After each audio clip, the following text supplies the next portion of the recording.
बताइए क्या क्या है आरक्षण की स्थिति, देखिए, कैसी होनी चाहिए आरक्षण जाति आधारित या फिर अमीरी गरीबी? नहीं, अमीरी गरीबी भी होना चाहिए। नीतीश जी के राज में आज एक जन्म प्रमाण पत्र बनवाने जाइएगा, मैं अपना जन्म प्रमाण पत्र भी बनवाया हूँ तो हमसे 1000 रुपया लिया कैंडिडेट मैं से? आपको ऑन कैमरे कह रहा हूं, यह भ्रष्टाचारी का और आप दे के बनवाए हैं? भैया क्या कीजिएगा।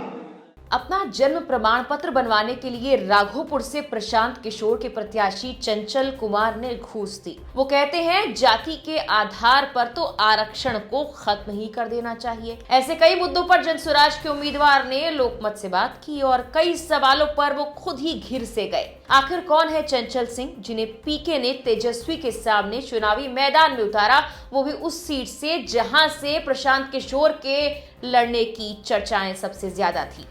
बताएंगे सब कुछ, लेकिन पहले आप सुनिए कि लोकमत से बातचीत में चंचल कुमार ने आरक्षण से लेकर जातिगत जनगणना पर क्या कुछ कह डाला है।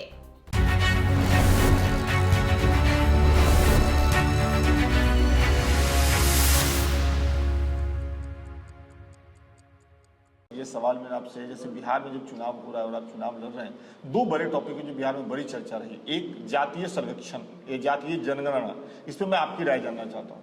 क्या है ये, होना चाहिए, नहीं होना चाहिए, गलत है, बहुत सही है? ये सब बिल्कुल, देखिए जातीय जनगणना का बात, ये सब बिल्कुल फालतू बात है।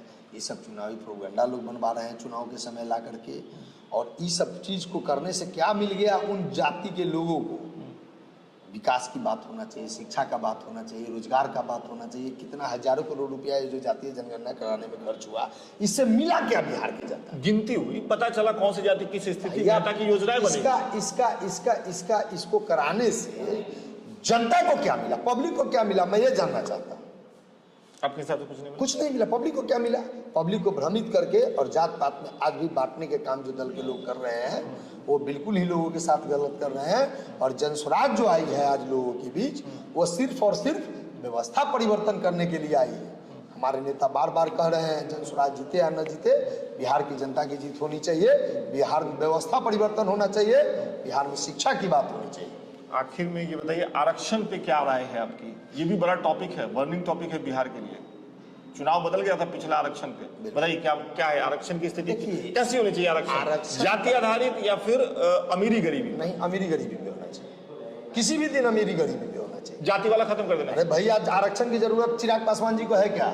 बोलिए, आप मीडिया के लोग हैं, आप ईमानदारी से बोलिए। 1977 से रामविलास पासवान जी हाजीपुर पे राज कर रहे हैं, उसके बाद विरासत में चिराग जी को थमा के चले गए। क्या यह आरक्षण का सीट था हाजीपुर? हाजीपुर में क्या कोई पासवान का बेटा नहीं था जो हाजीपुर का नेतृत्व करता? ये सब झूठ मूठ का आज भी 90% आबादी जो आरक्षण की बात करते हैं, वह आज भी अपने घर के लिए अभावग्रस्त है। रात को कैसे सोते हैं सड़क पे, वो जब हम लोग क्षेत्र में जाते हैं, गांव-गांव घूमते हैं, तो तरस आता है। जब ये लालू जी की बात कीजिएगा, तेजस्वी यादव जी का बात कीजिएगा, राघोपुर में गढ़ की बात कीजिएगा, तो इस बार बाढ़ आया। बाढ़ में मैं जब बाढ़ राहत बांटने के लिए मैं गया क्षेत्र में, आंख से आंसू आ गया हमको। तो क्या तेजस्वी जी आपने इस क्षेत्र में क्या कर दिया जो आज 30-35 साल तक इस यहाँ की जनता आप पे विश्वास जताती रही? हमारा विद्युपुर ब्लॉक में घर पड़ता है, राघोपुर में आज भी लोग मूलभूत सुविधाओं से, मैं एक वीडियो दिखाऊंगा, इस वीडियो का व्यू 34 लाख मीटर। जब मैं गया था वहाँ, लोग को लग रहा था कि खाने का उपाय नहीं, ऐसे टूट पड़ते थे। नाव पे चलते जब राहत सामग्री लेके, तो पूरा गांव के गांव लोग, मतलब ये परवाह नहीं करते अपनी जान का, जो गरीबी तो है। और आज आप गूगल पे सर्च कीजिएगा तो पूरे बिहार में सबसे पिछड़ा ब्लॉक का नाम आता है, तो विकास के मामले में।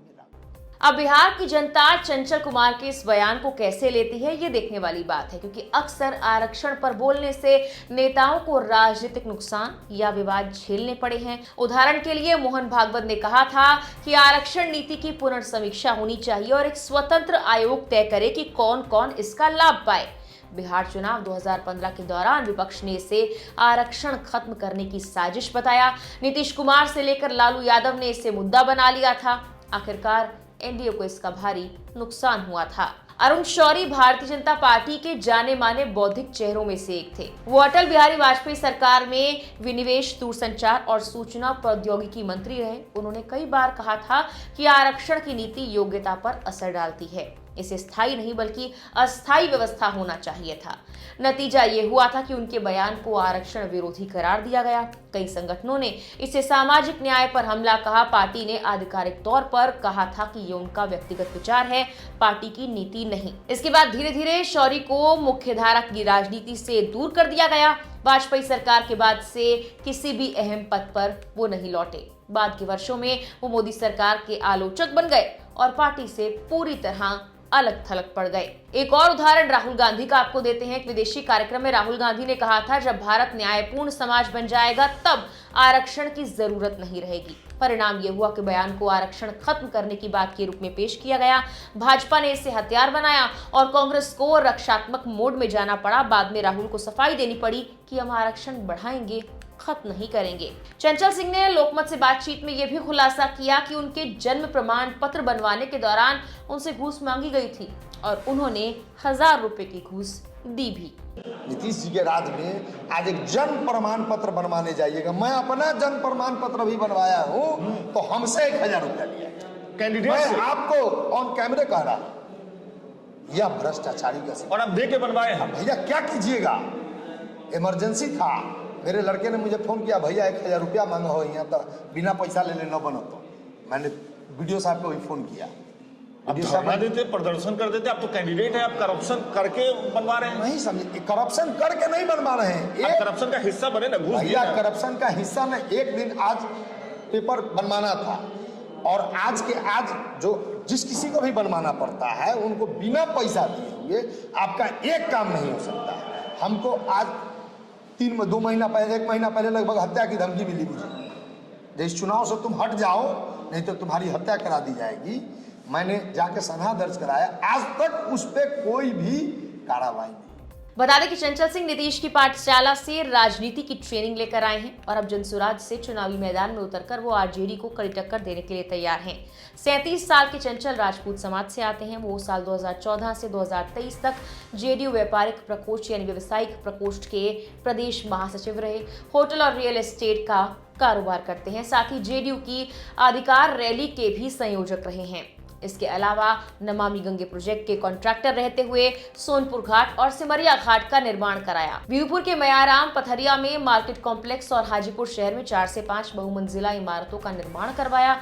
बताया जाता है कि चंचल सिंह नई दिल्ली में भी होटल का व्यवसाय करते हैं। व्यवसाय के अलावा सिंह को बड़े पैमाने पर राजनीतिक रैलियों का प्रबंधन का अनुभव है। प्रशांत किशोर की जनसुराज ने 11 अक्टूबर को राघोपुर सीट से अपने चुनावी अभियान की शुरुआत की थी। उस वक्त प्रशांत किशोर ने तेजस्वी यादव को चेतावनी देते हुए कहा था कि अगर वो राघोपुर से चुनाव लड़ते हैं तो उन्हें 2 सीटों से चुनाव लड़ना पड़ सकता है। उन्होंने आगे कहा था, तेजस्वी यादव का भी हाल वैसा ही होगा जैसा राहुल गांधी का अमेठी में हुआ था। ये बयान काफी सुर्खियों में रहा था। तेजस्वी यादव पहली बार साल 2015 में राघोपुर से विधायक बने थे और उस वक्त की महागठबंधन सरकार में उप मुख्यमंत्री के रूप में शामिल हुए थे।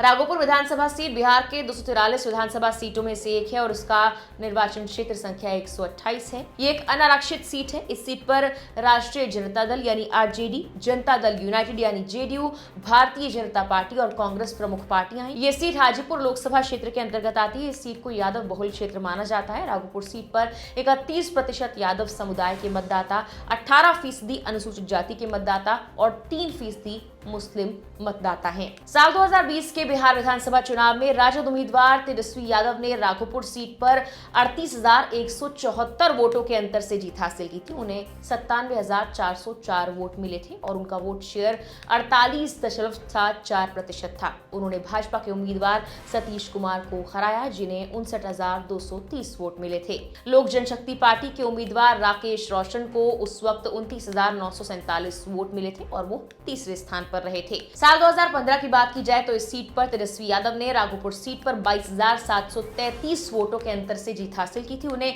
91,236 वोट मिले। उनका वोट शेयर 49.15% रहा था। भाजपा के सतीश कुमार 68,503 वोट पाकर दूसरे स्थान पर रहे थे। साल 2010 की बात की जाए तो सतीश कुमार जनता दल यूनाइटेड से यहां पर जीते। साल 2005 में राष्ट्रीय जनता दल से राबड़ी देवी, साल 2000 में उपचुनाव हुआ, राबड़ी देवी राष्ट्रीय जनता दल से इस सीट पर काबिज हुई और साल 2000 में लालू प्रसाद यादव पहले इस सीट पर जीते।